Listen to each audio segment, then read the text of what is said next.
வணக்கம். மாலை முரசு செய்திகளை விரிவாக பார்ப்பதற்கு முன் தலைப்புச் செய்திகளை பார்க்கலாம். கண்ணியம், ஒற்றுமை, சுயமரியாதை பக்கம் உறுதியாக நின்று ஆன்மீகத்தை இணைத்தவர் முத்துராமலிங்க தேவர். பிரதமர் நரேந்திர மோடி எக்ஸ் தளத்தில் பதிவிட்டு புகழாரம்.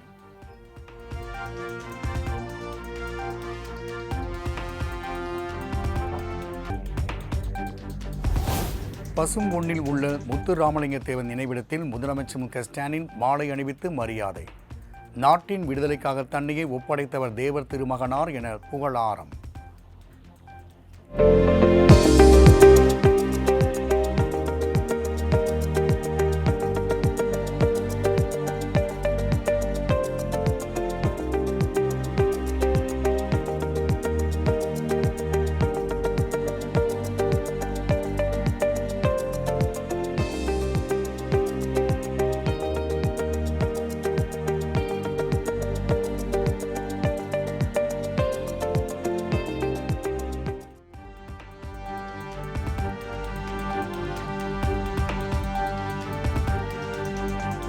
பசும்பொன் முத்துராமலிங்க தேவருக்கு பாரத ரத்னா விருது வழங்க வழிமொழிகிறேன். தேவ நினைவிடத்தில் செய்தியாளர்களின் கேள்விக்கு முதலமைச்சர் மு க ஸ்டாலின் பதில்.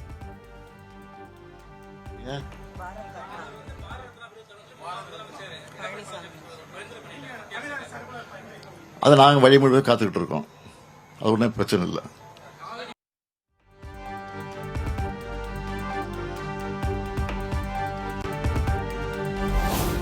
பசும்பொன்னில் தேவர் திருமகனார் பெயரில் 3 கோடி ரூபாய் மதிப்பில் திருமண மண்டபம் கட்டப்படும் என முதலமைச்சர் மு க ஸ்டாலின் அறிவிப்பு. நாட்டின் விடுதலைக்காக தன்னையே ஒப்படைத்தவர் முத்துராமலிங்க தேவர் என்றும் பெருமிதம். புதுசா பசும்பொன்னில் ஒரு திருமண மண்டபம் அமைக்கணும்னு ஒரு கோரிக்கையை வந்து கொண்டிருக்கிறது. அந்த கோரிக்கையை உடனடியாக ஏற்று 3 கோடி ரூபாய் மதிப்பீட்டில் தேவர் திருமகனார் பெயரில் திருமண மண்டபம் அமைக்கப்படும் என்று இந்த நேரத்தில் நான் உறுதியளிக்கிறேன்.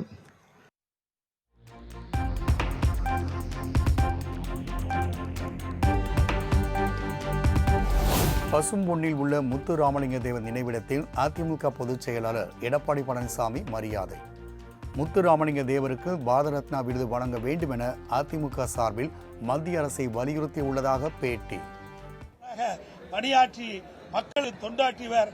அப்படி உயர்ந்த உள்ளம் கொண்ட தேசபக்தி மிக்க மரியாதைக்குரிய போற்றுதலுக்குரிய தேவர் ஐயா அவர்களுக்கு பாரத ரத்னா வழங்க வேண்டும் என்று அனைத்து இந்திய அண்ணா திராவிட முன்னேற்ற கழக சார்பாக நேரடியாக மத்திய உள்துறை அமைச்சரை சந்தித்து கோரிக்கை மனு அளித்துள்ளோம்.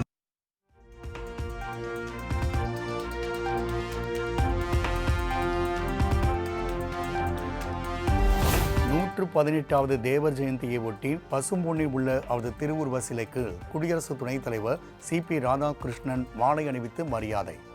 பாஜக மாநில தலைவர் நைனா நாகேந்திரன் உள்ளிட்டோரும் மரியாதை செலுத்தினர்.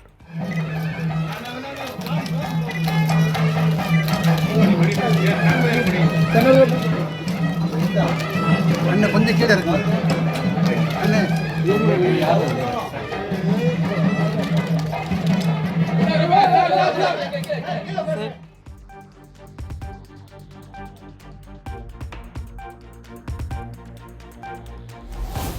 முத்துராமலிங்க தேவரை ஒரு சமுதாயத்தை சேர்ந்தவர் என்பது அறியாமையை காட்டுகிறது என குடியரசு துணைத் தலைவர் சி.பி. ராதாகிருஷ்ணன் பேச்சு. தேசிய தலைவரான முத்துராமலிங்க தேவருக்கு மரியாதை செலுத்தவே பசும்பொன் வந்ததாகவும் பேட்டி. சமுதாயத்தை மட்டுமே சார்ந்தவர் என்று நினைப்பது நம்முடைய அறியாமையைத்தான் காட்டுகிறது. அவர் வாழ்ந்த காலத்தில் அத்துணை சமுதாயங்களையும் தன்னோடு அழைத்துச் சென்று தலைமையேற்றவர் பசும்பொன் ஐயா அவர்கள்.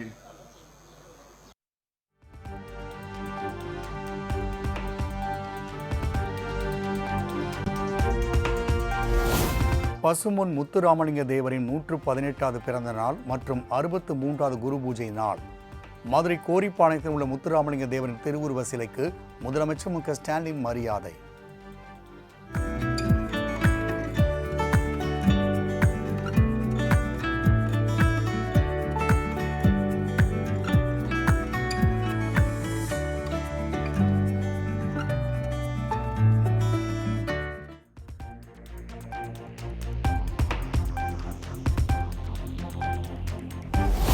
சென்னை நந்தனத்தில் உள்ள முத்துராமலிங்க தேவரின் சிலைக்கு திமுக சார்பில் பொருளாளர் TR பாலு, அமைச்சர்கள் உட்பட பலர் மாலை அணிவித்து மரியாதை. அதிமுக சார்பில் முன்னாள் அமைச்சர்கள் ஜெயக்குமார், கோகுல இந்திரா உட்பட பலர் மாலை அணிவித்து மரியாதை செலுத்தினர்.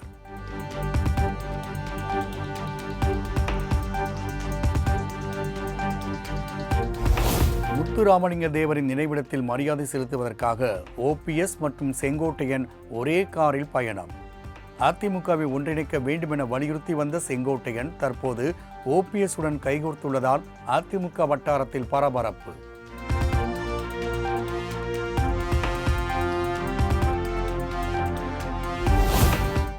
OPS செங்கோட்டையன் சேர்ந்து வருவது குறித்து தெரியவில்லை, வந்தால் பதில் சொல்கிறேன். பசும் ஒன்றில் செய்தியாளர்கள் கேள்விக்கு அதிமுக பொதுச் செயலாளர் எடப்பாடி பழனிசாமி பதில்.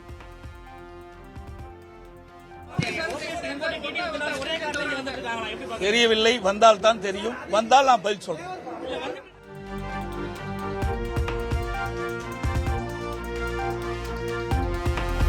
கட்சியின் கட்டுப்பாடுகளை மீறி OPS உடன் பயணம் செய்த முன்னாள் அமைச்சர் செங்கோட்டையன் அதிமுகவிலிருந்து நீக்கப்பட்டவர்களுடன் எந்த தொடர்பும் வைத்துக் கொள்ளக்கூடாது என அறிவுறுத்தி இருந்த நிலையில் செங்கோட்டையனின் செயலால் எடப்பாடி பழனிசாமிக்கு சிக்கல்.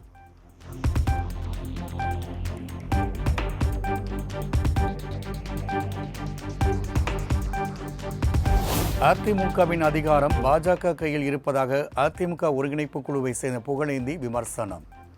அடிப்படை பதவியிலிருந்து செங்கோட்டையன் நீக்க எடப்பாடி பழனிசாமி தயங்குவது ஏன் என்றும் சரமாரி கேள்வி.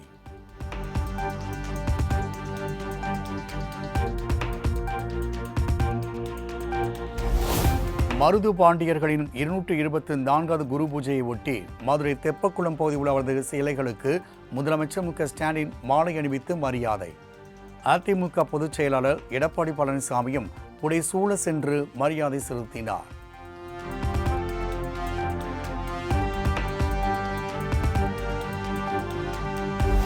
தமிழகத்தில் பணம் கொடுத்தால் மட்டுமே அரசு பணி என்ற அளவுக்கு இளைஞர்களின் எதிர்காலம் கேள்விக்குறியாகி உள்ளது.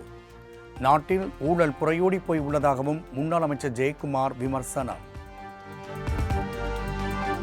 பார்த்தீங்கன்னா இன்னைக்கு ஊழல் புரையோடி கிடக்குது. கிட்டத்தட்ட 800 கோடி ரூபாய் அளவுக்கு ஒரு மிகப்பெரிய ஒரு இமாலய ஊழல்.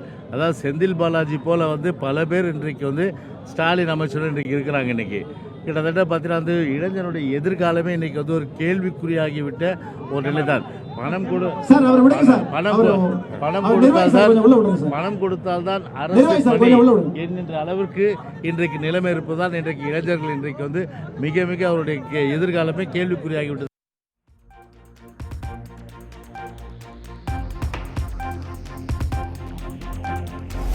கடந்த 33 நாட்களாக வட மாவட்டங்களில் நெல் கொள்முதல் நடைபெறவில்லை என பாமக தலைவர் அன்புமணி ராமதாஸ் குற்றச்சாட்டு. அதிகாரத்தின் உச்சியில் இருப்பவர்கள் விவசாயியின் பிரச்சினைக்கு விரைந்து தீர்வு காண வேண்டும் என்றும் வலியுறுத்த.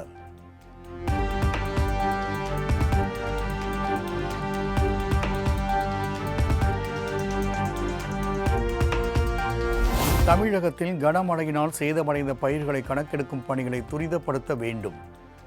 பாதிக்கப்பட்ட விவசாயிகளுக்கு உரிய இழப்பீடு கிடைப்பதை தமிழ்நாடு அரசு உறுதி செய்ய வேண்டும் என்றும் அமமுக பொதுச் செயலாளர் TTV தினகரன் வலியுறுத்தார்.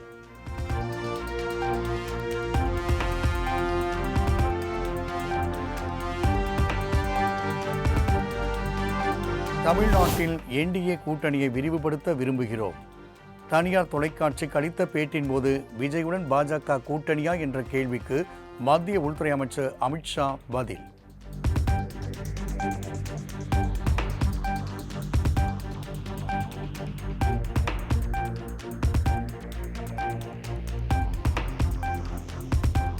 அரசியல் கட்சி பிரதிநிதிகளை தொடர்ந்து மாவட்ட ஆட்சியர்களுடன் தமிழக தலைமை தேர்தல் அதிகாரி அர்ச்சனா பட்நாயக் ஆலோசனை. வாக்காளர் சிறப்பு தீவிர திருத்தம் குறித்து மக்களிடையே விழிப்புணர்வு ஏற்படுத்த தேவையான நடவடிக்கைகளை மேற்கொள்ள அறிவுறுத்தல்.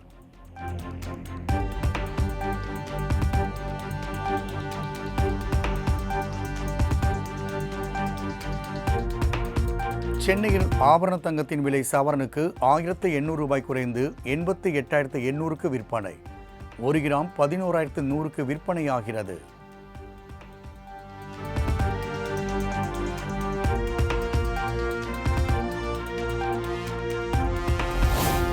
கடலூர் மாவட்டத்தில் உயிரிழந்த விவசாயிகளுக்கு 25 லட்சம் ரூபாய் இழப்பீடு வழங்க வலியுறுத்தல்.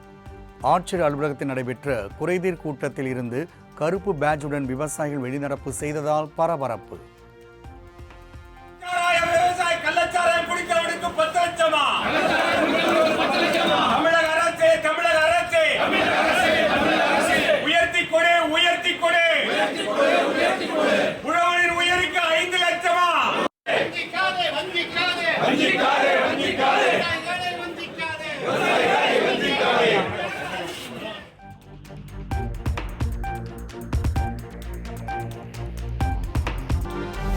தென்காசி மாவட்டம் மேற்கு தொடர்ச்சி மலைப்பகுதியில் தொடர்ந்து பெய்து வரும் மழை. குற்றாலம் மீன் அருவியில் தொடர்ந்து நீர்வரத்து அதிகரித்து வருவதன் காரணமாக 3வது நாளாக குளிக்க தடை நீட்டிப்பு.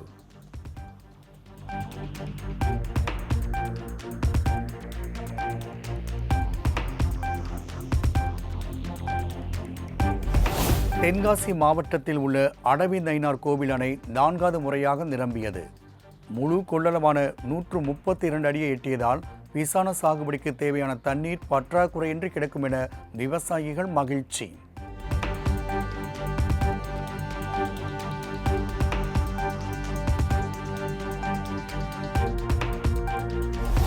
வார இறுதி நாள்களை ஒட்டி தமிழகத்தின் பல்வேறு பகுதிகளுக்கும் நாளை மற்றும் நாளை மறுநாள் சிறப்பு பேருந்துகள் இயக்கம்.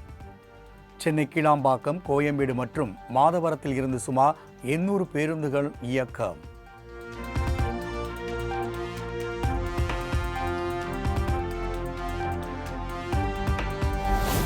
இந்திய சுதந்திர போராட்டத்தில் மகாத்மா காந்தியும் சர்தார் வல்லபாய் பட்டேலும் முதுகெலும்பாக செயல்பட்டவர்கள்.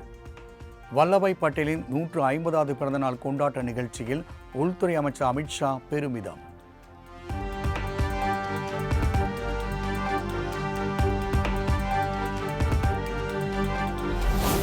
தெலங்கானாவில் கொட்டி தீர்த்த கனமழையால் முன்னேறு நதியில் கடும் வெள்ளப்பெருக்கு. சாலைகள், குடியிருப்புகளை மழை வெள்ளம் சூழ்ந்ததால் பொதுமக்களின் இயல்பு வாழ்க்கை முடக்கம்.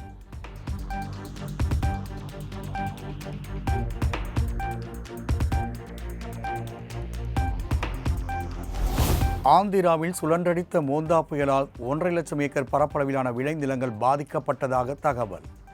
கிருஷ்ணா, எலூரு உள்ளிட்ட மாவட்டங்களில் பாதிப்புகளை சீரமைக்கும் பணிகளில் தீயணைப்பு மற்றும் பேரிடர் மீட்புத் துறையினர் தீவிரம்.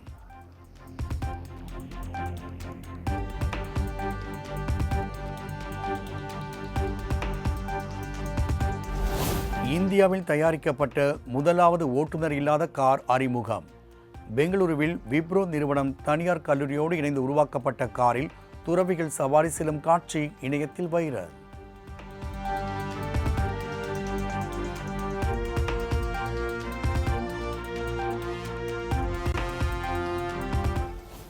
தென்கொரியாவில் அமெரிக்க அதிபர் ட்ரம்ப், சீன அதிபர் ஜி ஜின்பிங் சந்திப்பு.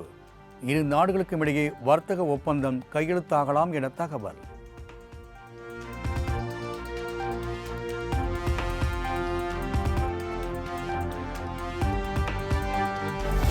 உலக அமைதியில் அக்கறை கொண்டவர் அதிபர் ட்ரம்ப். அமெரிக்காவுடன் இணைந்து பணியாற்ற தயாராக இருப்பதாகவும் ட்ரம்ப் உடனான சந்திப்புக்கு பின் சீன அதிபர் ஜி ஜின்பிங் உறுதி.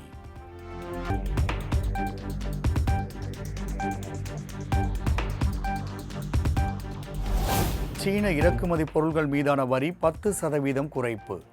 அமெரிக்க அதிபர் ட்ரம்ப், சீன அதிபர் ஜி ஜின்பிங் இடையிலான பேச்சுவார்த்தையில் முடிவு.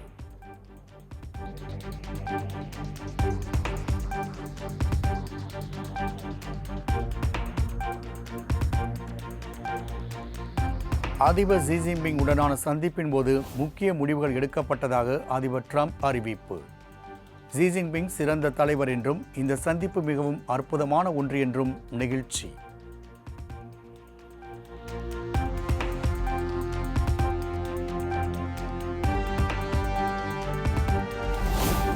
அணு ஆயுதங்களோடு நீண்ட தூரம் செல்லும் நீர்மூழ்கி ட்ரோன் சோதனை வெற்றி பெற்றதாக அதிபர் புட்டின் அறிவிப்பு. ரஷ்யாவின் மிகவும் சக்தி வாய்ந்த ஏவுகணையை விட கூடுதல் தாக்கும் திறன் கொண்டதென்றும் பெருமிதம்.